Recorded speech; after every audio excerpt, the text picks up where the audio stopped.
Alors, je vais consacrer cette vidéo à la mémoire de mon ami Maurice Moshe Soussan, dont c'était l'Ascara l'année vendredi matin. J'ai eu le plaisir de voir son fils et des personnes de sa famille. Donc, qui est Maurice Soussan? Il a fait une mission tout à fait extraordinaire. Dans les années 1988 environ, il avait fait son alia, s'est installé à Jérusalem, dans le quartier d'Arnof.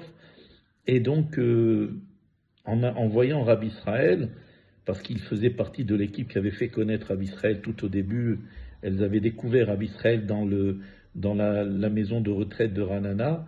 Donc il avait rencontré Saba Israël et Saba lui a dit, écoute, il faut que tu voyages en France. Il lui a dit, mais Saba, je viens de faire mon alia. Il dit, oui, je comprends, tu as tout à fait raison, mais là, il s'agit de la Géoula et je ne vois pas d'autres personnes que toi qui puissent faire ce travail et cette mission. Donc Maurice Moshe est parti à Paris. Il s'est intéressé à 2 ou 3 communautés où il y avait des jeunes dynamiques qui avaient un niveau de Torah. Et en plus, dans des communautés qui étaient fréquentées justement par des Tunisiens en moyenne, mais pratiquement.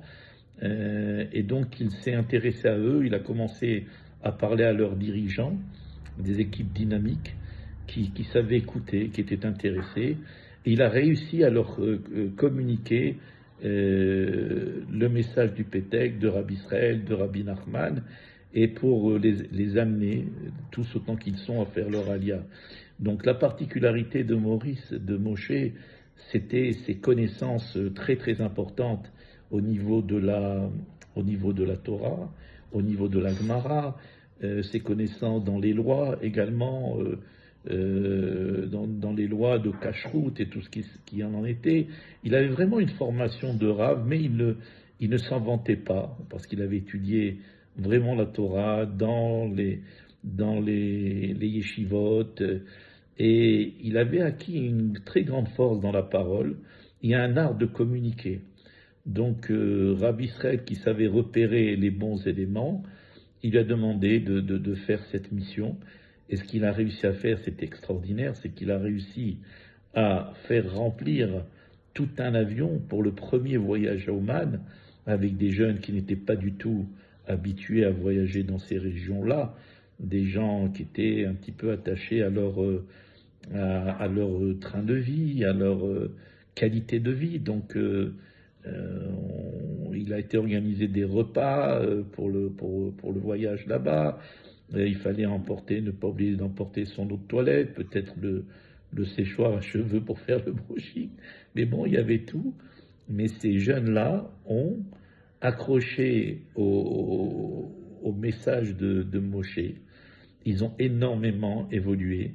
Et dans une synagogue où tous les gens étudiaient selon des lois de Ben Ishraï, relativement strictes, avec un rav qui leur transmettait ça, qui a un très très bon niveau également de loi, d'alachot. Ce rav a écrit des livres également. Je ne cite pas de nom pour ne pas avoir de difficulté avec qui que ce soit, mais il a été connu.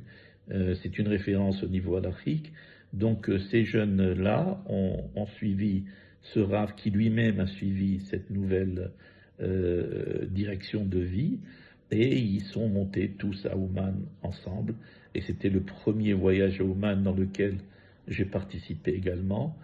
Et donc, je voudrais aussi remercier le sacrifice de sa famille, parce que quand il est monté, il est parti en France pour sa mission. Il a laissé une famille nombreuse. Donc son épouse, ses enfants ont une part dans cette action incroyable qui a vraiment allumé le feu à Paris, de Saba Israël, de Rabbi Nachman, grâce à vraiment sacrifice de Maurice et du fait qu'il avait une très grande force dans la parole et il avait un art de communiquer. Donc la prochaine vidéo, je vais vous raconter une histoire que j'ai connue avec lui, sur le rapprochement d'une personne de très haut niveau en Torah. Je l'ai vécu moi-même. C'était quelques jours avant la disparition de mon fils Jérémy David.